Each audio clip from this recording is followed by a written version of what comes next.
नमस्कार, आपण पाहत आहात ATV न्यूज. पाहूयात आजची बातमी.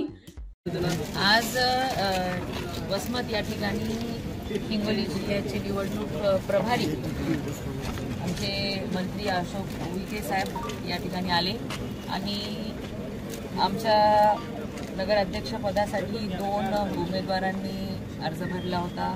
EB फॉर्म दोघांनाही जोडला होता. दोघंही अत्यंत चांगले आणि समाजामध्ये चांगली प्रतिमा असलेले, लोकांच्यासाठी सेवा सातत्याने करत असलेले उमेदवार आहेत. तरी देखील निवडणुकीला एकच पक्षाचा उमेदवार पुढे करण्याच्या बाबतीमध्ये आज चर्चा झाली आणि डॉक्टर कॅतमवार साहेब त्यांचं अनेक वर्षांपासून ह्या परिसरामधल्या लोकांना सेवा देण्यामध्ये ख्यातमान आहेत आणि चांगल्या पद्धतीने त्यांनी काम केलेलं आहे. त्यांनी सुद्धा ह्या राजकारणाच्या माध्यमातून समाजसेवा मोठ्या प्रमाणामध्ये करता येईल यासाठी अपेक्षा व्यक्त केली होती. पंतप्रधान नरेंद्र मोदीजी, मुख्यमंत्री देवेंद्र फडणवीस साहेब यांच्या विचारांवरती प्रभावित होऊन त्यांनी भारतीय जनता पार्टीमध्ये प्रवेश केलेला आहे आणि संधी मिळाली तर चांगल्या पद्धतीने एक डॉक्टर व्यक्ती यांना जर संधी मिळाली तर चांगल्या पद्धतीने ह्या वसमत शहराचा विकास होईल असं त्यांची इच्छा होती.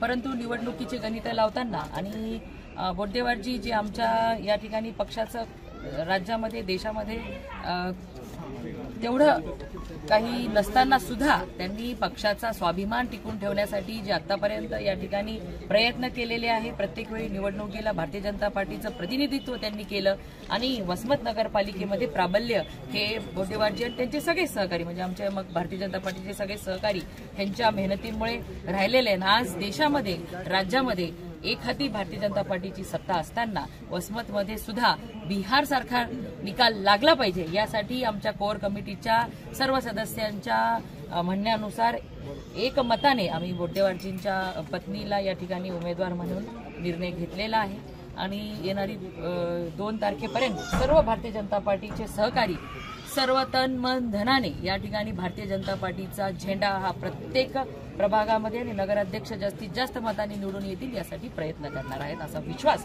सर्व आमच्या सहकाऱ्यांनी दिलेला आहे. आमदार संतोष बांगर यांनी हिंगोली शहरातला प्रभाग क्रमांक 16 उमेदवाराला तुमच्या भाजपाच्या माघार घ्यायला लावलेली आहे आणि त्यांनी शिवसेनेत प्रवेश केलाय. भास्कर बांगर म्हणून आहेत. हिंगोलीच्या बद्दल मी अजून आढावा घेतलेला नाही. आज फक्त वसमतसाठी आम्ही इथे चर्चा करायला आलो होतो आणि हिंगोलीमध्ये मी उद्या परवा येईन तेव्हा तिथल्याबद्दल मी सांगू शकतो. बरं, आमदार राजू नवघरे आणि आमदार संतोष बांगर यांनी ऐन वेळेस कॅतमवार साहेबांची शिवसेनेकडून उमेदवारी रद्द केली. याला खेळी म्हणावी की डील म्हणावी? हे बघा, ते कशा पद्धतीने डील केली खेळी केली ह्याबद्दल जनता सगळं काही लक्ष ठेवून आहे. परंतु जनता ही भारतीय जनता पार्टीच्या पाठीमागे आहे. या ठिकाणी लाडक्या बहिणी देवाभाऊंवर खुश आहेत. तरुण मंडळी आत्मनिर्भर भारतच्या अंतर्गत स्वतःला या ठिकाणी आत्मनिर्भर बनण्यासाठी मोदीजी आणि देवाभाऊ या योजना आणलेल्या आहेत किंवा आपल्या शहराचा, आपल्या कुटुंबाचा, आपला स्वतःचा विकास करायचा असेल तर भारतीय जनता पार्टीशिवाय पर्याय नाही. ही मंडळी सेटलमेंटचं राजकारण करतात. ही मंडळी फक्त जाती धर्माचं राजकारण करतात, स्वतःच्या स्वार्थाचं राजकारण करतात. ह्याची चांगली माहिती जाणीव वसमतच्या मतदारांना आहे आणि त्यामुळे मतदार बंधू भगिनी ह्या सगळ्या गोष्टींचा विचार येणार. विकासाच्या मुद्द्यावर ते प्रचाराला सुरुवात केली आहे त्यांनी. तुमचे काय मुद्दे असतात? हे बघा, विकास जो या ठिकाणी देशामध्ये पंतप्रधान नरेंद्र मोदीजींच्या माध्यमातून होतोय, राज्यामध्ये सुद्धा इन्फ्रामॅन देवाभाऊंच्या माध्यमातून जो विकास राज्यभरामध्ये होतोय तो या ठिकाणी पण व्हावा. डबल इंजिनचं सरकार असल्यामुळे किती अनेक फायदे होऊ शकतात, तसं ट्रिपल इंजिनचं सरकार जर आलं तर वसमतकरांना खऱ्या अर्थाने एक शहर काय असतं आणि सुसज्ज सुंदर असं शहर करण्याची संधी वसमतकरांनी आमच्या भारतीय जनता पार्टीला द्यावी. तेव्हाच ट्रिपल इंजिनचं सरकार आल्यानंतर ट्रिपल स्पीडनी या ठिकाणी विकास होणार.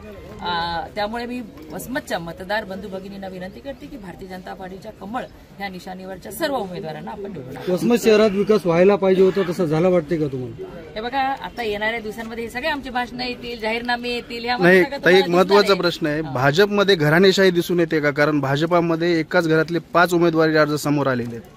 हे बघा, जिथं जिथं जे लोक सातत्याने जनतेच्या सेवेमध्ये असतात त्याच लोकांना जनता ही मान्य करत असते.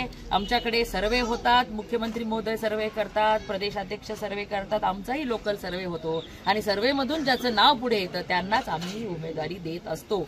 आणि त्यामुळे जनतेला 24 तास रस्त्यावर राहणारे व्यक्ती जर पसंती त्यांनी सर्वेमधून दाखवली असेल तर त्यांना डावलणं हे चुकीचं होणार आहे. त्याच्यामुळे सामंजस्याने आमचे सगळे सहकारी, जरी कोणाला संधी मिळाली असेल नसेल असेल त्यांनी सगळ्यांनी एकमताने फक्त आणि फक्त कमळ वसमत नगरपालिकेमध्ये पूर्ण ताकदीने निवडून आणण्यासाठी ठरवलेलं आहे. कुणाच्या मनामध्ये काहीही नाहीये. जनतेने निवडलेले सर्वेनुसार 5-10 सर्वेच्या नंतर जे मंडळी या ठिकाणी आम्ही निवडलेले ते उमेदवार दिलेले आहेत. जसं की लोह्याची पुनरावृत्ती आपल्या वसमतमध्ये सुद्धा झालेली आहे. एक घराण्यातीलच 5 उमेदवार झालेले आहेत. तुमच्या कार्यकर्त्याची कमी पडली होती म्हणून दिलीत का? तसं काहीच नाही. हे बघा प्रत्येक ठिकाणी मग आता आमच्याकडे सुद्धा जिथं आपल्या परिवारातील मंडळी सगळीच मंडळींना त्या ठिकाणी लोकांच्या सेवेसाठी हजर राहावं लागतं. कोण नसेल आता मी नसले की माझ्या आई बाबा अंकल सगळेच लोकांच्या जनतेसाठी मग तेच लोकप्रिय होऊन जातात. तशा पद्धतीची परिस्थिती झालेली आहे. त्यामुळे असं म्हणणं हे चुकीचं या ठिकाणी. सगळे जर निवडून आले तर विरोधक राहणार नाही नगरपालिकेमध्ये.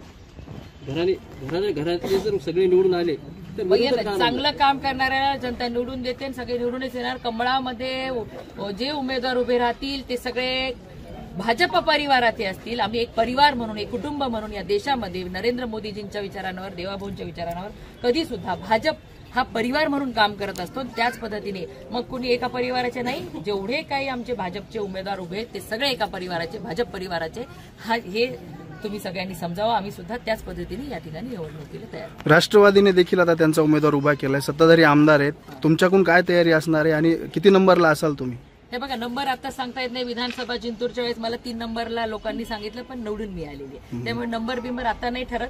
आणखीन त्याला बराच वेळ जाणार आहे. आणि भारतीय जनता पार्टी देवाभाऊंचं काम मोदीजींचं काम हे या वसमत शहरातल्या प्रत्येक कुटुंबातल्या व्यक्तीला मान्य आहे.